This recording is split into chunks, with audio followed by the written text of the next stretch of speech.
Carolina Department of Ed.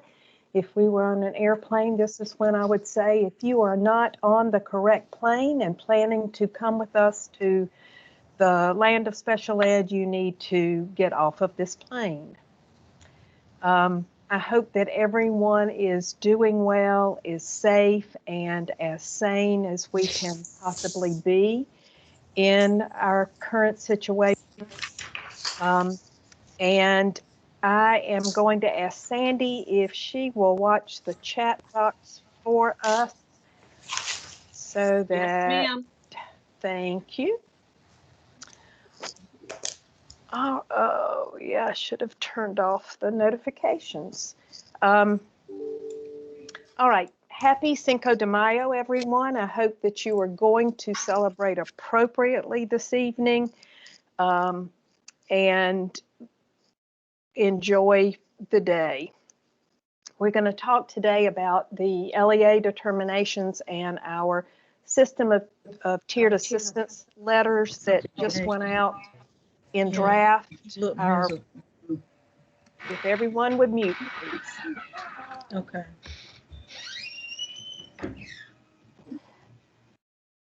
Thanks, Carolyn.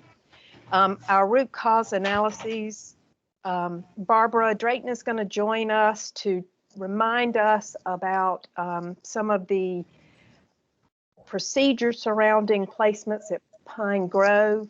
Jenny May will join us with some preschool reminders, and then we'll just do a couple of updates to close out. Again, if folks can mute as you come in, it will help. Carolyn, I think you are up to talk a little bit about determinations. Good afternoon, everybody. This is Carolyn Bostic, and I know that the updated draft determinations was emailed to everyone on yesterday, so you should have those by now.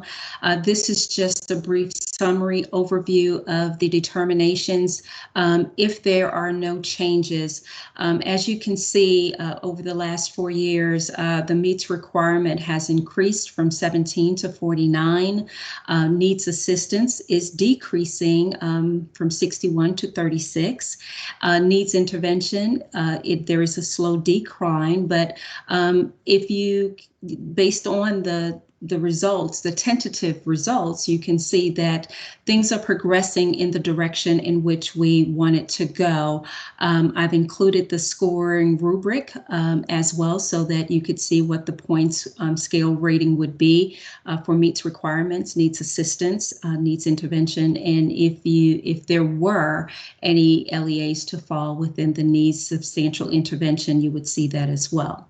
I have placed an asterisk behind 2016, 2017, 2017, 2018, 2018, 2019 to show that in those years, the SOPs were not included in our final results for the determinations, but in 2019-2020, we were able to revamp the rubric for the areas in which they provide services to give them a comparable scoring for their services that they provide to students with disabilities.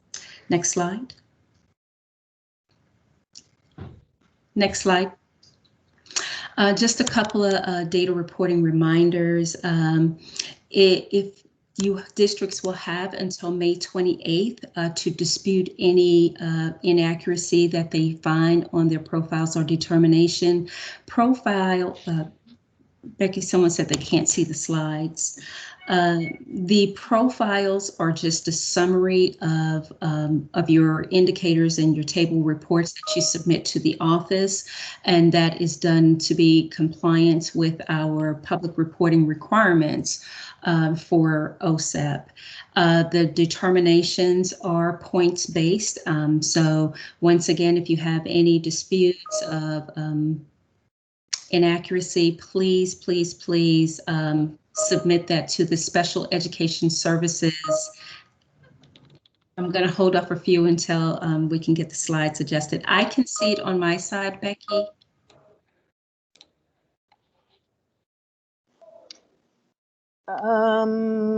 Kathy Harden at School for Deaf and Blind, you may need to log out and come back in. Others can see the slides.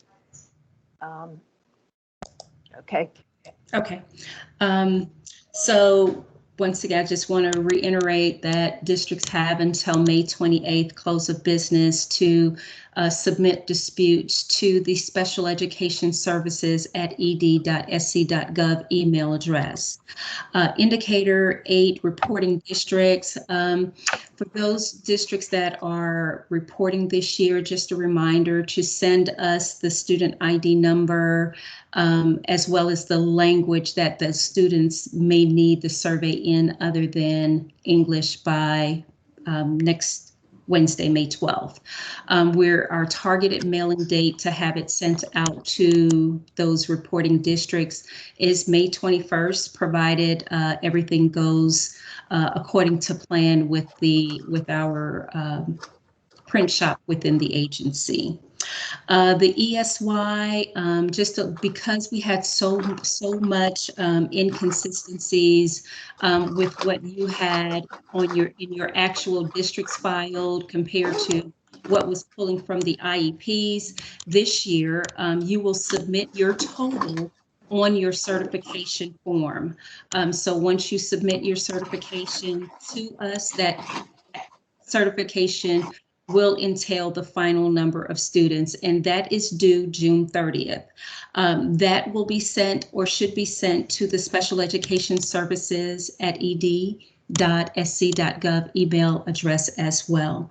And just one last follow-up, there were some districts on the recording that went out last month, there was an age grade LRE mismatch, and those corrections are due next Friday, May 14th. And that concludes it for me. Nicole, I believe you're up. I have a question. Sure. Hey, Wendy.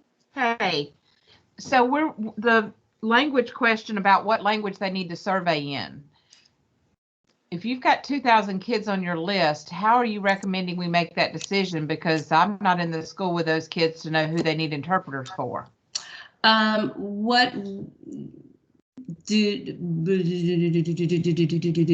Good question. So my guess would be to check with PowerSchool to see what that primary home language is in PowerSchool. For 2,000 kids? Will all 2,000 kids need the survey in a language other than English? No, but when I had sent back to my data person to say we needed it in English and Spanish, she understood that I had to say specifically which ones needed it in Spanish.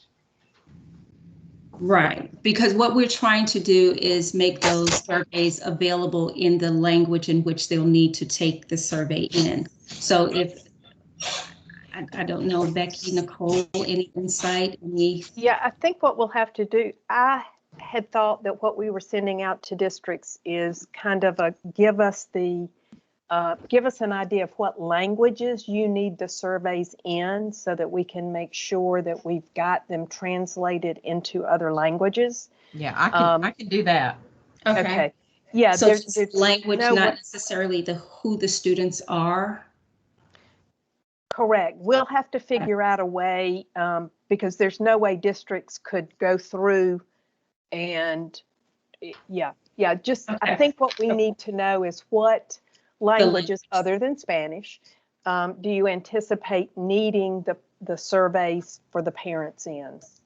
And we're working to get translations into the other languages. Thank you. One other question about the LEA determinations. We're looking for errors. Is there any way to know exactly how those are compiled? Yeah, now your indicator data is the same as it's always been. Okay. Those are, and we'll talk in just a few minutes about kind of a cheat sheet with those. so that you'll know exactly where the data have been pulled from. That's what I was wondering, is Yeah. where we're going to get those cheat sheets. Yeah, So, indicator 1 and 2 are our ESSER definitions of dropout. So that's the 4-year cohort for grad rate. right. 3, of course, 3 doesn't. There is no 3. 4 is your suspension data, but we'll send you that cheat sheet so that you'll know, and it'll have the year that the data came from, because graduation, dropout, and suspension data are lag year data. They're from the year before. Everything else is current. And the other reminder with this, and Nicole's probably going to say it, this will be the last year that we make determinations this way, because moving forward, we'll have the new state performance plan package that will have changes in some of the data sources, and also changes in specific data that we have to collect and report. So this will be the last year for the determinations like they are. Sorry if I jumped the gun, Nicole. I just knew if we were supposed to be looking for errors, people might need to know about some help to how to do that.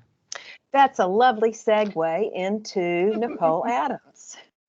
Well, and Wendy, you're not wrong. It's not as transparent as it could be. The process is not as transparent as it could be.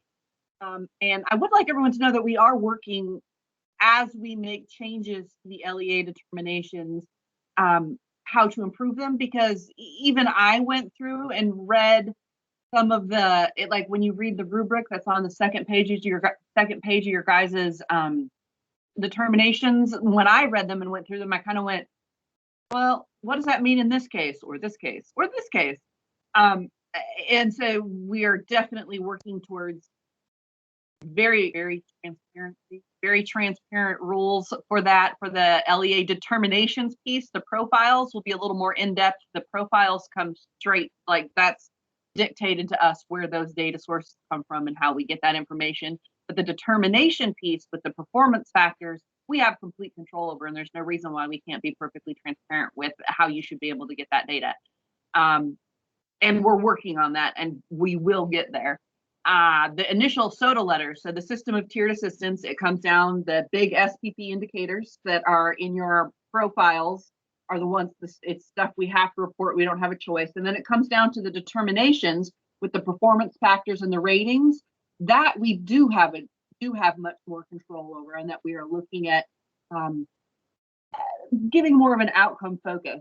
And then we take that LEA determination and turn it into the SOTA, the system of tiered assistance. That's if we're using it as a risk assessment, or certain portions of it as a risk assessment. So those letters, you guys have got those preliminary letters. With there being changes in the determinations midstream, you guys got an initial copy and then a second copy with some updates. You may find that the SOTA letter also might need an update as well. So definitely look at both of those. And it will have the first page for the SOTA is just very much introductory. Here's the information. Here's where this comes from and why we're doing it. The second page will get very individualized. You guys all basically have the same first page other than one tiny line at the bottom. And there is a recording that was also attached if you haven't had time. I just this is a little bit of the abbreviated version or the Cliff Notes version.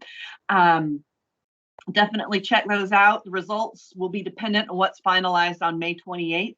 So if there are changes between your LEA determinations between now and May 28th, the potential for changes on the SOTA also exists depending on what direction those changes went, because the SOTA uses those 7 performance factors. And it will very explicitly list the current tier that your district is in. Just remember that it's universal. Tier 2 and Tier 3 initially start out together. A universal support simply means not necessarily that you're getting everything right, and the video does cover that, just that you didn't meet the cutoff line for the average performance over the last 3 years. The SOTA does consider the last 3 years instead of where the profile considers just 1 year, and it tells you if you were not meets or exceeds. Those are ready scores. Needs intervention, needs substantial intervention, or needs assistance. And then it'll also tell you if from those 3 years, if you have less than a 10.99 average on those 7 performance factors, then you fall into tier 2 and tier 3. As we get into tier 2 and tier 3, those decisions will be made depending on what your root cause analysis says. So if you got that letter as a district and want to start preliminary discussions with your folks at OSIS, absolutely, you can begin that discussion. Please do so. You don't have to start yet if this is not where you're at. That's okay. And they may be reaching out to you. Sound like I've got somebody unmuted. Do you have a question?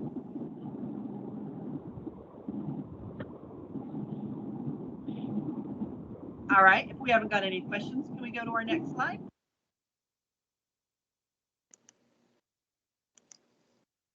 Excellent. So, and that just kind of leads us very naturally into the root cause analysis. Now, if you guys were one of the folks that piloted the root cause analysis for us within the last year, thank you very much. We listened very closely to all of your feedback, and we have made some adjustments, not so much in the content, but partly in the presentation and the process. If you have looked at the root cause analysis or you were to pull it up today, please know that the content in there will still be very similar, might show up in a different order, might have slightly different wording. But then there is also much more of the qualitative why piece. We've incorporated 5 whys in each of those sections and some very specific guiding questions. So don't open it up and start it today. Because if you open it up and start it today, there's going to be a whole new version by the end of this month. So just so you guys have a little bit of a timeline so you can see how that's going to play out. By the 7th, we're going to have all of our feedback back from all of our stakeholders.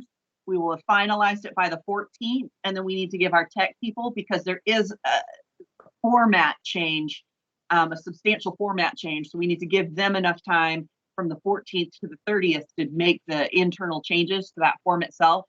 So, and like it says here on the slide, meaning don't use the current draft, not that the content's not good. The content is great if you need an idea for that. But don't fill it out yet, because it's not, you are too far ahead of the game. The next slide, please. And so as you're going to use that root cause analysis, everyone who is in tier 2 or tier 3, so go back to that SOTA letter, and if you are in a tier and not in that universal support, you need to finish the root cause analysis for all 4 areas. This is we are no longer piloting, this is 100%.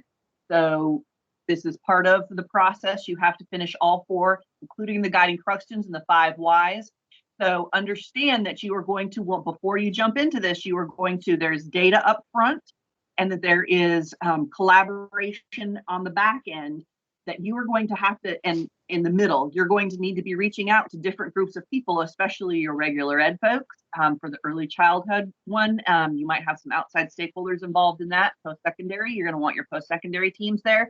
So be sure that you do take a look at it and look at some of those questions and some of the data that you're going to need to examine, because you're not going to just be able to open a document and finish it up. The other question that we get a lot is, can I do just one area if I'm in the universal tier? The answer is yes, but be careful. There is nothing wrong with examining just one area of your program. Since we've created it to be one synchronous, one coordinated, one document, that if there was redundancy, we've taken it out of some areas. A great example is within social emotional learning. They had a lot of questions that surrounded academics and the student's academic level, because if you don't understand what's going on in class, you have potential to act out in class. Except it was redundant from the questions that were already in academics. So if you're filling out the full form, you get all of that. Whereas if you just said, I really want to look at the social emotional piece, and filled out only social emotional piece, there might be some things from the other areas that you might be missing out on. So you absolutely can. There is nothing wrong with that, but just do know it is intended to be used as one full document. And when should you start? Soon, as soon as possible. And I know I just got done saying that there is time that you're going to need substantial groups of other people that might not be around in the summer. We are currently vetting a process cheat sheet, and it has a step-by-step timeline, but we do want to take that to our Directors Advisory Council, just for the reason that I just said was, well, some of that happens in the summer. Are we going to be able to have the right people around? Do we need to augment some of these timelines or think about them in some ways? But I would say once those are finalized, at least pull it up, see what's in it and what's coming up in front of you, and see what you can get done, because there will be some due dates as early as August 1st for some things. But that step-by-step timeline will have all the links and all the required forms. And it's also written in a chart form, so you can see all the requirements, but then also it'll have everything that's due in February, everything that's due in March, everything that's due in April, everything that's due in May, and it'll check it off for you. It's actually a great form. Not entirely finalized yet, but we are getting there. Anybody have any questions? Yeah, Lisa Harmon has her hand raised. Go ahead, Lisa. Hey, thanks. So I may have missed this, and if I did, I apologize. But if we were one of the pilots that went ahead and did one of ours voluntarily, how does that fit in? I know obviously the form will be different, but can we transfer that to the new, or we have to do it all over again? Actually, come to the next slide and let me see if I did that, or if I included that, or if I didn't. I just talked with SCAZA. Nope, go back one. When I talked with SCAZA, I included that a little bit. So the other piece, other changes that we made along with our feedback, that's a great question, by the way, Lisa. The other questions, or the other feedback that we got was, is there a way that we can quantify this and then also kind of use it as a, not so much progress monitoring, because you definitely aren't going to take that more than once a year, but more of like a benchmark. Let me see where I'm at now, and let me get a snapshot of where I am at again. So it's almost like creating a baseline and your action plan, and the next, like if you're on it again the next year, you will have to complete it the next year, and it will track your progress. Yes, you need to do it again. It's fine if some of the answers are the same, or if you're carrying over items from a corrective action plan that you've already started, that's absolutely acceptable. There's nothing you can't carry over, but do fill out the form again. And some of the content within the process is still the same. So if you have answered those questions in a genuine way and know that there is no change, you may want to just pull everybody together for a quick meeting and not have to do the whole thing. But we'll also be able to quantify that in a way to create a baseline for you, Lisa. Thank you. Mm-hmm. Other questions about the root cause analysis of SOTA?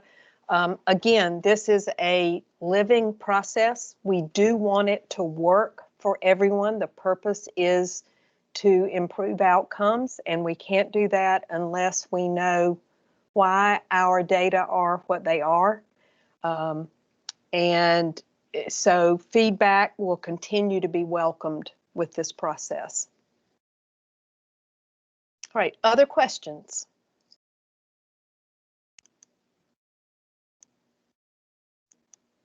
All right, I'd like to invite Barbara Drayton in our Office of General Counsel to talk with folks about Pine Grove. Okay, just a few reminders, and I hope everyone can hear me okay. Pine Grove has been around for a long time, but it seems like the questions come and go. And so more recently, there have been a number of questions, both from placing agencies as well as some school districts. So we thought this would be a great time to just review some of the rules as they apply to Pine Grove, because we've also had changes in personnel in districts, and they've never had to deal with the placement at Pine Grove.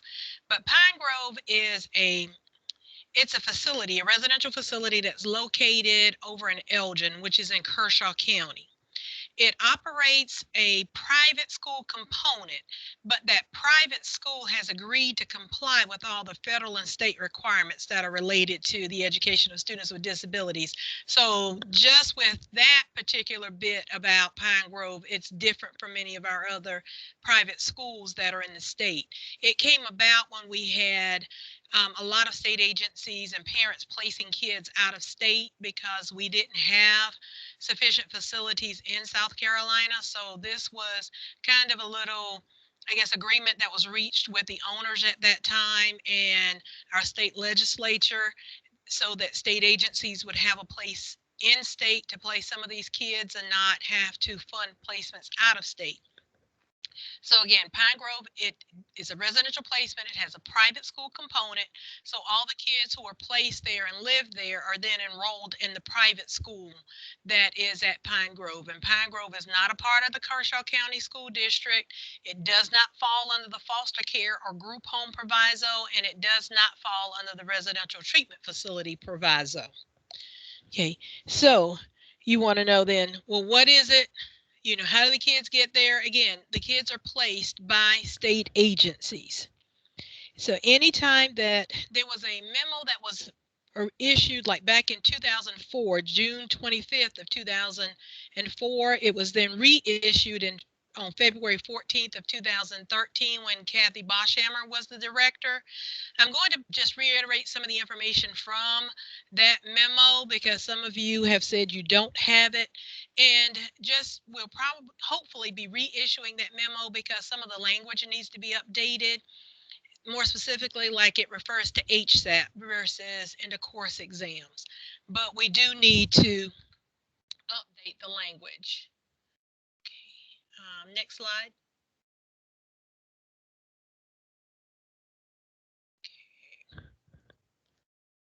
I don't have control, I don't think, to advance the slide.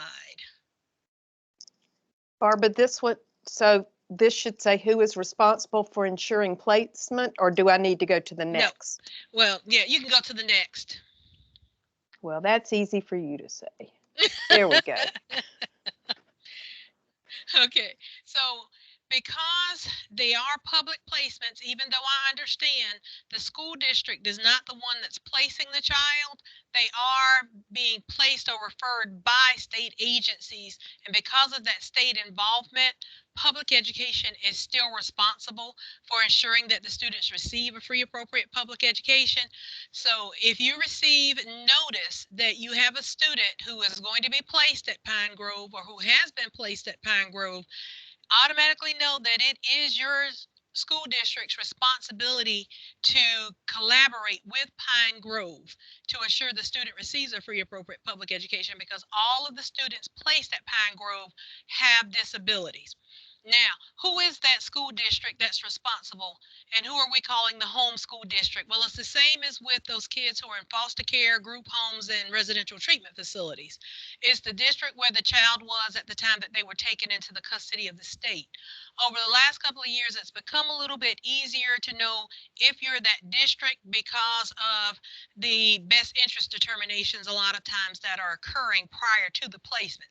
Now, I understand from some districts that your foster care liaisons in your districts, or the people who are participating in the bid process, then don't always share that information with special services that you have a child who is being placed in Pine Grove or an RTF or somewhere out of state. So that's going to require your individual school district to come up with a policy or process so that that communication happens internally. Because even if John Bob is the one participating in the bid process and he doesn't get the information to you as the special services director or coordinator, it doesn't relieve your district of your responsibility for not only ensuring that the educational program at Pine Grove is appropriate, but also that fiscal responsibility. So again, they were placed there. The student just isn't supposed to fall off your radar. Your district is still obligated to keep that child enrolled, to collaborate with Pine Grove in updating the IEP. If you don't believe that Pine Grove has an appropriate educational program to assure that student receives a free, appropriate public education, then again, it is your responsibility to go on the record with that placing agency as stating, I don't believe this is an appropriate program, because we know in most cases the child is being placed because there's not a stable home environment. And that's how the state agency became involved. But they also have to make sure that that student fits the profile, or that that student can receive an appropriate educational program through the private school component at Pine Grove. Again, it's located in Kershaw, but Terry McGovern wants me to make sure that I let everybody know that it is not a part of the Kershaw County School District. Kershaw is only responsible for its students who are placed there unless they agree to some type of a contractual type arrangement. So again, not under the RTF proviso, not under the group home proviso. Next slide. I hope I got that, Terry. Okay. And again, you collaborate because those students who are placed, because it is a private school, but they are students with disabilities, these students are entitled to all of the same procedural safeguards. The teachers have to be appropriately certified, and surrogate parents. If that student is in the custody of the state, just as if that student was in foster care in a home, you have to ensure that a qualified surrogate parent is appointed. That surrogate parent cannot be an employee of Pine Grove. They can't be an employee of DSS. They can't be an employee of an agency that is responsible for the care and control of the child. That student has to be evaluated or reevaluated in a timely manner, just as if that student was coming to a brick and mortar school within your building on a daily basis. And you have to ensure that the students are assessed through statewide assessment programs. And you have to give specific notice to the SDE's or SCDE's assessment office because that student is being assessed in a different location. Next slide. Okay. So again, reevaluation timelines are still in place, and the homeschool district is the one that's responsible for making sure that that IEP is updated, that anybody who needs to be invited to participate in IEP meetings, including appropriate representatives from your school district, because when your district is monitored, OSIS can ask for files of kids who are at Pine Grove from your district, and they will look at those files just like they would any other student's record. So you have to make sure that all the I's are dotted and T's are crossed. They have to adhere to the same curriculum standards as the other schools within your district. So if you have a student who is working toward the South Carolina credential, and that student is placed in Pine Grove and they don't have the appropriate curriculum, again, it is your responsibility to say something, to speak up, to address the fact that they don't have an appropriate program, and to see, is there a way to make that work? Maybe Terry would be willing to contract with you, and maybe not. But you have to see what are your options. And if there aren't any, then you should be looking at or talking to the placing agency about that student being moved to another location. Post-secondary transition is still in place. If a student needs assistive technology or devices and they're not available, then it's no different than any other student who's within your district. ESY will come into play, but at the same time, you have to understand their program may be longer than your traditional 180 days. So if the typical educational program is going to be 240 days or 210 days, then that's what their tuition will cover. Next slide. Yeah. Make sure that the appropriate people are there. The students still have all their rights under the ADA, Section 504 of the Rehabilitation Act of 1973, FERPA, every other federal and state statute, regulation, state policies and procedures, and your district policies and procedures all still apply to these students. And then as on the next slide, it just reiterates again that if you disagree with the placement or don't believe that you can make it fit, then you need to attempt to resolve the issue with the placing agency in Pine Grove. And then if you can't, the Children's Case Resolution System, or CCRS, which is a part of the governor's office, is a formal dispute process where you go to for help in trying to facilitate reaching an agreement with the placing agency. The department is also here to provide support and general supervision, which is part of that monitoring piece and reporting piece. But the OSIS also has an application process for cost share, and you can reach out to Michelle for further information regarding that fiscal piece and what type of financial support might be available.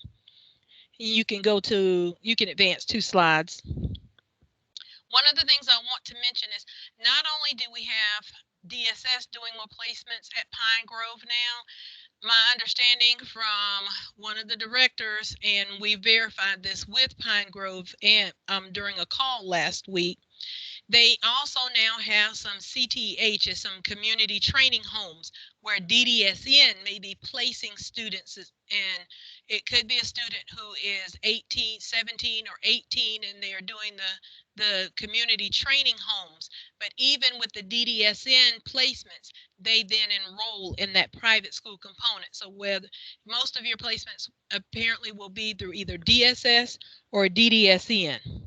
But just to summarize, the homeschool district still remains responsible for ensuring the provision of a FAPE to the student. You have to make sure that everything is in compliance with IDEA and the other federal and state requirements. You must ensure that a qualified surrogate parent is appointed for those students who need a surrogate parent. And if you don't believe the educational program is appropriate, it's your responsibility to say something about that and not just say, well, I didn't place them, so I don't have to worry about it. That's not it. And then make sure you have your processes in place and that you collaborate, educate, and communicate with your foster care liaisons. Any questions?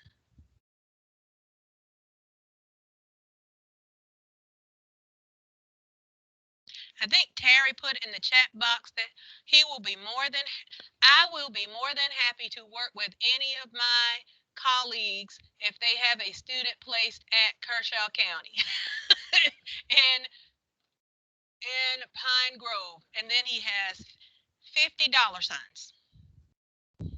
Yes, and we have now captured that in the chat. It will also become part of this recording.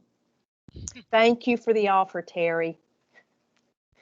Thanks, Barbara. We're going to turn it over to Jenny May to talk a little bit about preschool and our indicators. Hi, everyone. Thanks for having me. Can you hear me okay? Hearing nothing, I'm going to take that as a yes. Yes. Yes, Jenny, we can. All hear. right. Thank you. All right. So we've gotten some questions around indicator 7, and we've seen a few things that could be tricky with indicator 12. So we just wanted to offer a few updates around these things, a few reminders. Indicator 7, we have a draft guidance, or I'm sorry, it's not a draft. It is a official guidance manual that is on the website. You can click this link should the slides be clickable when the recording comes out, or to locate it, you go to the State Department website, Special Education Services, under Data and Technology, go to Data Collection Instructions, find Indicator 7, and then all the way at the bottom, there's Coast Guidance Manual. This manual offers the most up-to-date guidance and alerts you to any changes around how we do data collection or things like that. This will be a brief update, though, on the things that are going on with Coast right now.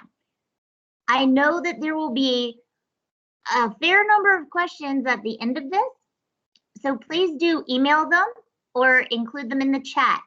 While we won't get to all of them today with limited time, we will create, as an office, we will work on a frequently asked questions document and send that out to you ASAP so you can use it as you see fit moving forward with your child outcome summary data.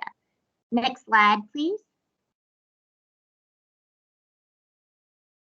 Okay, so data collection for the indicator 7, it is on all 3 indicators within that. So relationships with peers and adults, cognitive skills and use of them, including pre-reading and math. Additionally, it is using appropriate behavior to get needs met. Don't do just indicator 1, you have to do all 3 indicators. You do it upon entry into early childhood special education, which might be transition from C to B, or it might be upon eligibility and implementation of an IEP in preschool special education. Once the child has been in services for 6 months, then you're required to do an exit. The reasons we might do an exit child outcome summary are because we would forgive me, I have an email coming in. The reason we do an exit is because the child is exiting special education services. By that, I mean they are no longer eligible, even though they're not turning 6 or age 6. They're not in the preschool age group anymore, but they're no longer eligible for services. So do an exit for them. If they move out of state or within district and you can't send your information, if you can, using the new improved Enrich system, do that. But if they move out of state and you're not sure, capture that data. My least favorite reason is because the child has passed away. If the child is deceased, you still need to do an exit COSEF, which I'm sorry, but it is the requirement. A child reaches the maximum age for Part B 619, which is their 6th birthday, or the child enters kindergarten. If a child's still 5 and they're entering kindergarten, under the rules, you are able to still do the exit COSE, which will save you an additional meeting carrying on. Additionally, the data needs to be collected by a team, which includes the parents. They're central in determining the rating on the child outcome summary form, and it needs to use a variety of assessments, information, a variety of data sources across a variety of environments. So by including the parent, you at least cover school and home. So that's efficiency right there. Those things are true for the child outcome summary data collection. Next slide, please. Thank you.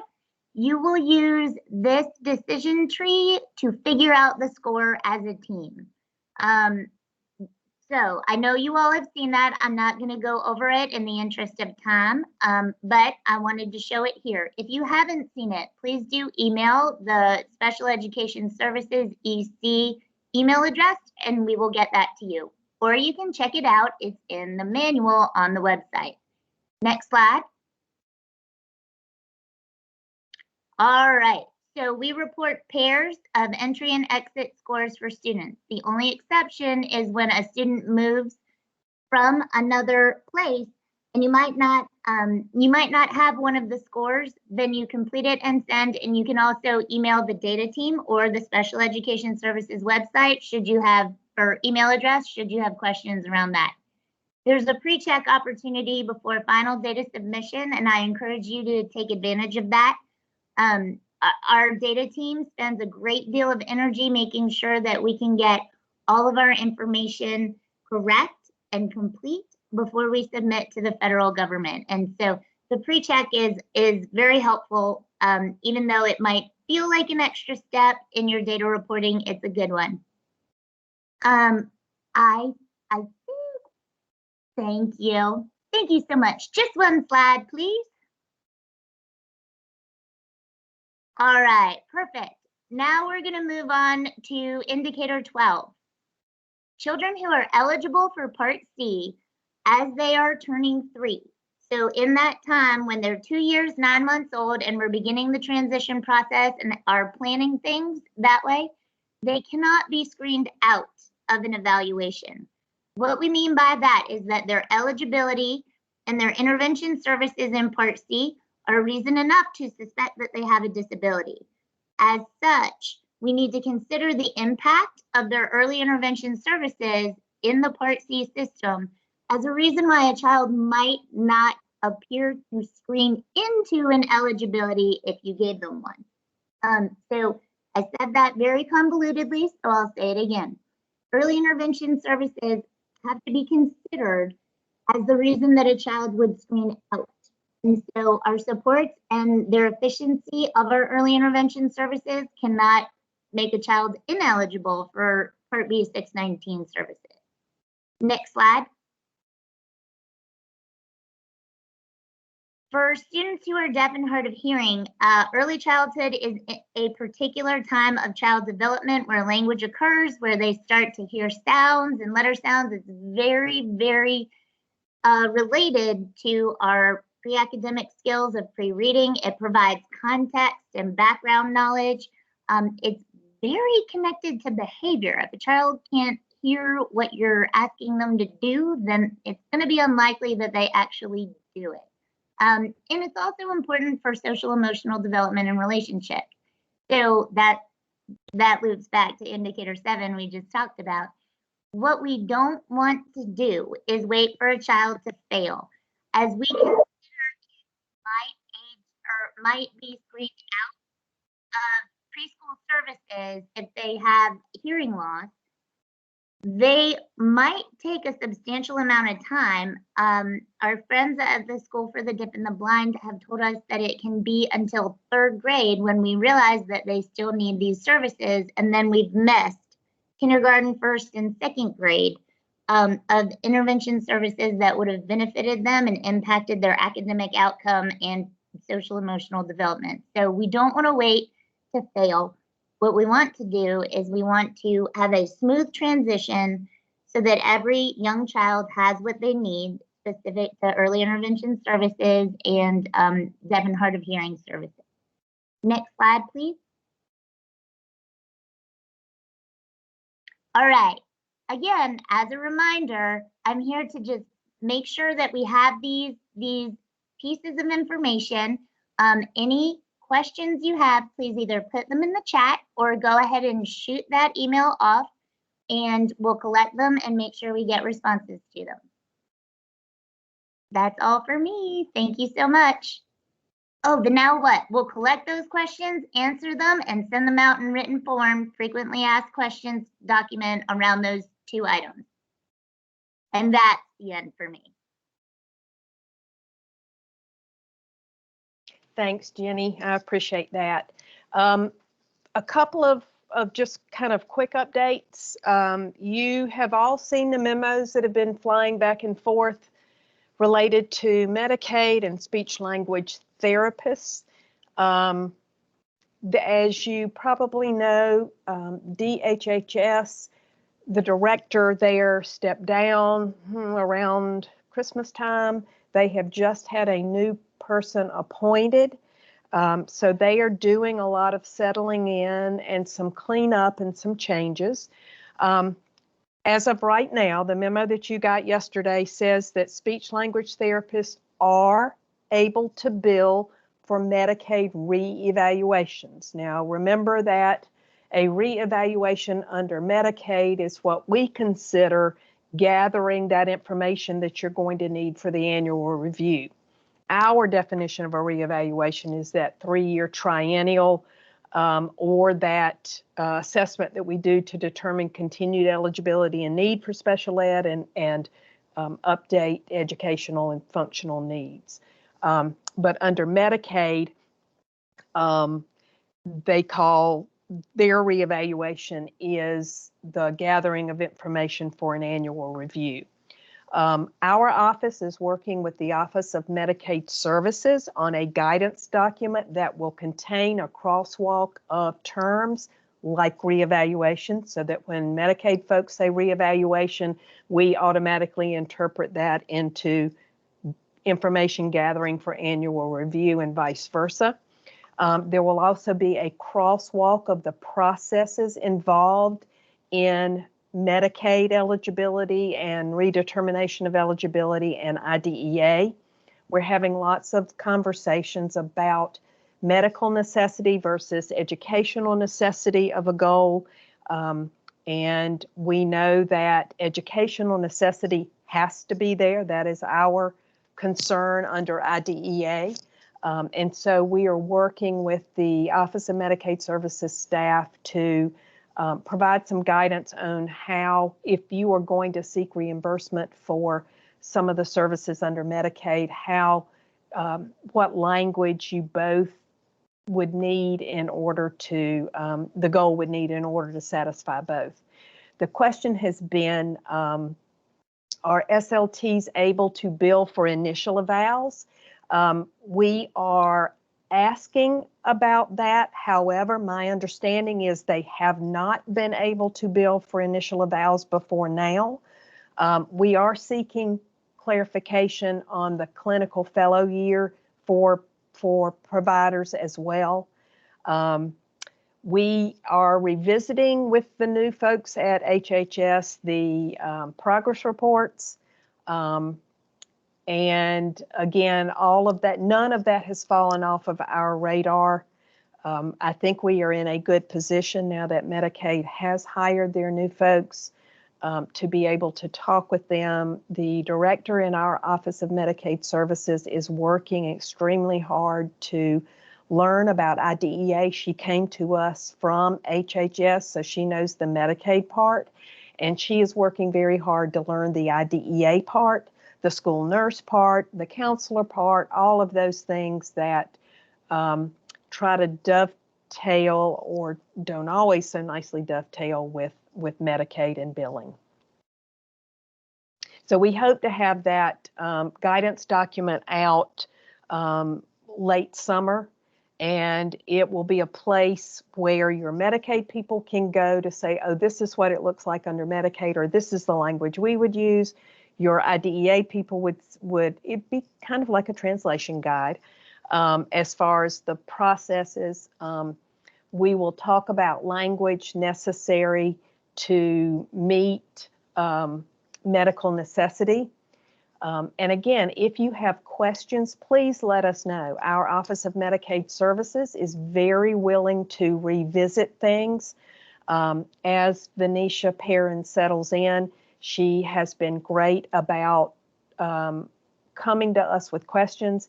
And once she understands something, going back and talking with her staff, and there have been several changes made as a result of that kind of communication and collaboration. Becky, yes, there are a couple questions. Yeah, I think I got them with the Okay. SLTs able to bill for initial evals. Yes. To my knowledge, that the manual has not allowed for that as far back as 2019. But we are checking about the CFYs and what that will be like. One of our continued conversations with Medicaid is their DHHS wants to try to rely on or turn things back to LLR as the answer to all questions, when we are actually the body that certifies speech language providers in the school setting. And so we will continue to work with HHS to understand where we're coming from and help them understand where LLR might come into play, but where we come into play.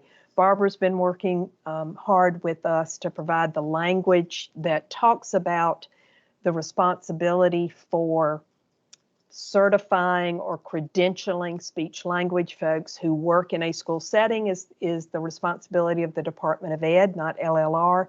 And so we are pushing that as quickly and as hard as we can. Dates for summer reporting. Carolyn covered some of these. We know that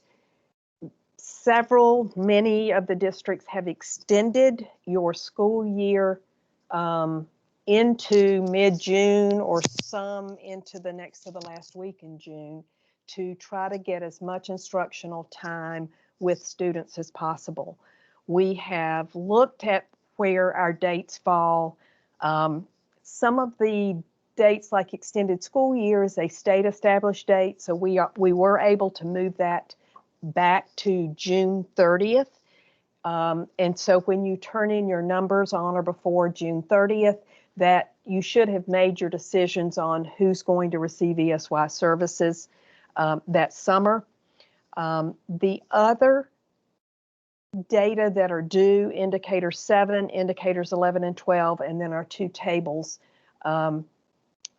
Table 5, which is our favorite, everyone's favorite discipline, and Table 4, exiting. We don't think that the pushback in the last day of school will impact districts. Now, we do have a couple of districts that are going to consolidate, and we will be working with you to see how all of that will work with your Power School consolidation and rollover, as well as Enrich. But your indicator COSEF data are due June 25th. Table 5, which is discipline data, July 9th. Indicators 11 and 12, 60-day timeline, and IEP in place by third birthday, July 23rd. And we are going to move up the exiting data to July 30th this year. So the data that you submit this year will be reflective of who you had enrolled the last day of school for the 2021 school year. Anyone who doesn't return next year would get counted on your table for next year. We're doing that because we are changing, OSEP is requiring states to change their data source for graduation rate and dropout rate to align with table 4. So we are aligning the reporting year with that as well. Questions about the data dates. Again, we reached out to a couple of districts just to gauge whether or not these would be an issue. As always, if you have an individual issue or a unique situation, reach out to us. As always, do not wait until the last day or until the deadline is passed to ask for an extension.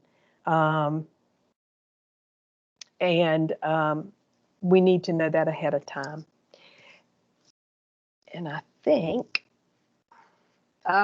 just the reminder that our cohort calls will take place on Wednesday, the 19th. I cannot believe this is already May. And our open office hours will be Wednesday, May 26th.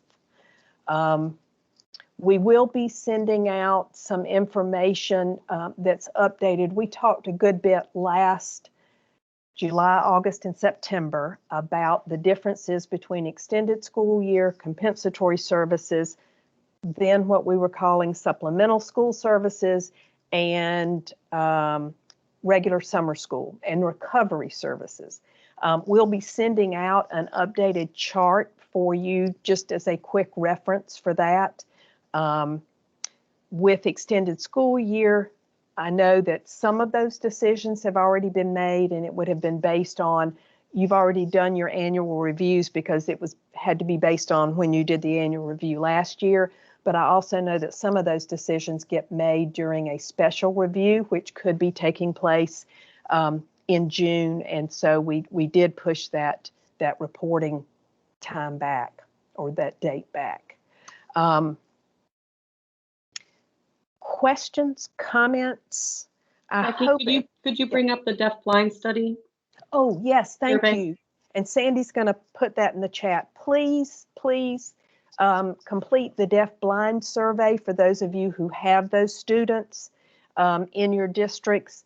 It is a requirement. Sandy has put the link in the chat. If you need one of us to send it out, just email us and we can send that to you as well. I did, in the reminder this morning, send an opportunity for a webinar that Robert Hill sent out. We will continue to let you know of opportunities that are coming forth.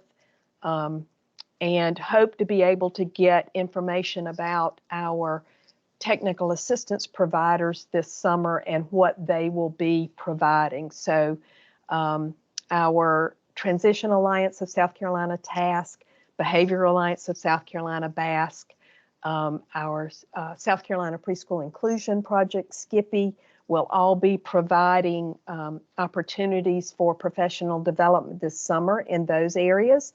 And we are looking forward to partnering with our Office of Early Learning and Literacy for some academic opportunities, and we'll be able to let you know about those.